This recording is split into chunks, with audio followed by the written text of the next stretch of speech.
سے کہا جائے گا کہ جو کچھ تم کرتے رہے تھے اس کے مزے چکھو۔ جو لوگ ان سے پہلے تھے انہوں نے بھی تکذیب کی تھی تو ان پر عذاب ایسی جگہ سے آ گیا کہ ان کو خبر ہی نہ تھی۔ پھر ان کو خدا نے دنیا کی زندگی میں رسوائی کا مزہ چکھا دیا، اور آخرت کا عذاب تو بہت بڑا ہے، کاش یہ سمجھ رکھتے۔ اور ہم نے لوگوں کے سمجھانے کے لیے اس قرآن میں ہر طرح کی مثالیں بیان کی ہیں تاکہ وہ نصیحت پکڑیں۔ یہ قرآن عربی ہے جس میں کوئی عیب اور اختلاف نہیں تاکہ وہ ڈر مانیں۔ خدا ایک مثال بیان کرتا ہے کہ ایک شخص ہے جس میں کئی آدمی شریک ہیں، مختلف المزاج اور بدخو، اور ایک آدمی خاص ایک شخص کا غلام ہے، بھلا دونوں کی حالت برابر ہے؟ نہیں، الحمدللہ، بلکہ یہ اکثر لوگ نہیں جانتے۔ اے پیغمبر صلی اللہ علیہ وآلہ وسلم، تم بھی مر جاؤ گے اور یہ بھی مر جائیں گے، پھر تم سب قیامت کے دن اپنے پروردگار کے سامنے جھگڑو گے اور جھگڑا فیصل کر دیا جائے گا۔ تو اس سے بڑھ کر ظالم کون جو خدا پر جھوٹ بولے اور سچی بات جب اس کے پاس پہنچ جائے تو اسے جھٹلائے؟ کیا جہنم میں کافروں کا ٹھکانہ نہیں ہے؟ اور جو شخص سچی بات لے کر آیا اور جس نے اس کی تصدیق کی وہی لوگ متقی ہیں۔ وہ جو چاہیں گے ان کے لیے ان کے پروردگار کے پاس موجود ہے، نیکوکاروں کا یہی بدلہ ہے، تاکہ خدا ان سے برائیوں کو جو انہوں نے کی دور کر دے اور نیک کاموں کا جو وہ کرتے رہے ان کو بدلہ دے۔ کیا خدا اپنے بندے کو کافی نہیں؟ اور یہ تم کو ان لوگوں سے جو اس کے سوا ہیں یعنی غیر خدا سے ڈراتے ہیں، اور جس کو خدا گمراہ کرے اسے کوئی ہدایت دینے والا نہیں، اور جس کو خدا ہدایت دے اس کو کوئی گمراہ کرنے والا نہیں۔ کیا خدا غالب اور بدلہ لینے والا نہیں ہے؟ اور اگر تم ان سے پوچھو کہ آسمانوں اور زمین کو کس نے پیدا کیا تو کہہ دیں گے کہ خدا نے۔ کہو کہ بھلا دیکھو تو جن کو تم خدا کے سوا پکارتے ہو، اگر خدا مجھ کو کوئی تکلیف پہنچانی چاہے تو کیا وہ اس تکلیف کو دور کر سکتے ہیں؟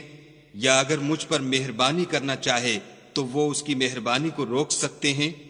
کہہ دو کہ مجھے خدا ہی کافی ہے، بھروسہ رکھنے والے اسی پر بھروسہ رکھتے ہیں۔ کہہ دو کہ اے قوم، تم اپنی جگہ عمل کیے جاؤ، میں اپنی جگہ عمل کیے جاتا ہوں، ان قریب تم کو معلوم ہو جائے گا کہ کس پر عذاب آتا ہے جو اسے رسوا کرے گا، اور کس پر ہمیشہ کا عذاب نازل ہوتا ہے۔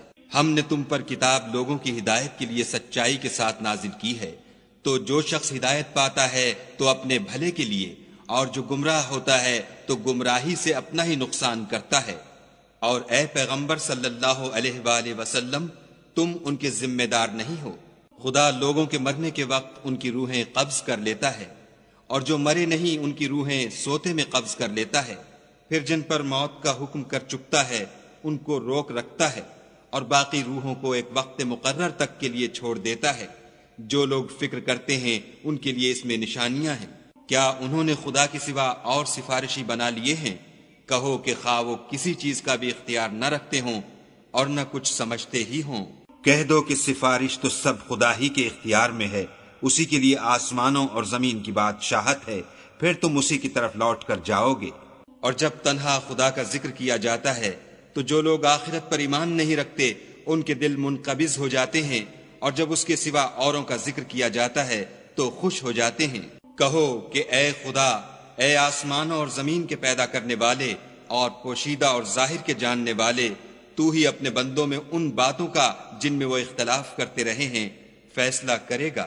اور اگر ظالموں کے پاس وہ سب مال و متاع ہو جو زمین میں ہے اور اس کے ساتھ اسی قدر اور ہو تو قیامت کے روز برے عذاب سے مخلصی پانے کے بدلے میں دے دیں، اور ان پر خدا کی طرف سے وہ امر ظاہر ہو جائے گا جس کا ان کو خیال بھی نہ تھا، اور ان کے اعمال کی برائیاں ان پر ظاہر ہو جائیں گی، اور جس عذاب کی وہ ہنسی اڑاتے تھے وہ ان کو آ گھیرے گا۔ جب انسان کو تکلیف پہنچتی ہے تو ہمیں پکارنے لگتا ہے، پھر جب ہم اس کو اپنی طرف سے نعمت بخشتے ہیں تو کہتا ہے کہ یہ تو مجھے میرے علم و دانش کے سبب ملی ہے۔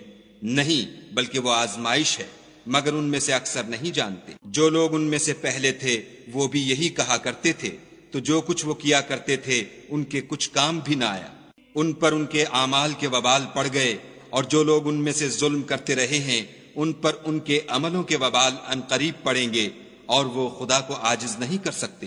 کیا ان کو معلوم نہیں کہ خدا ہی جس کے لیے چاہتا ہے رزق کو فراخ کر دیتا ہے اور جس کے لیے چاہتا ہے تنگ کر دیتا ہے؟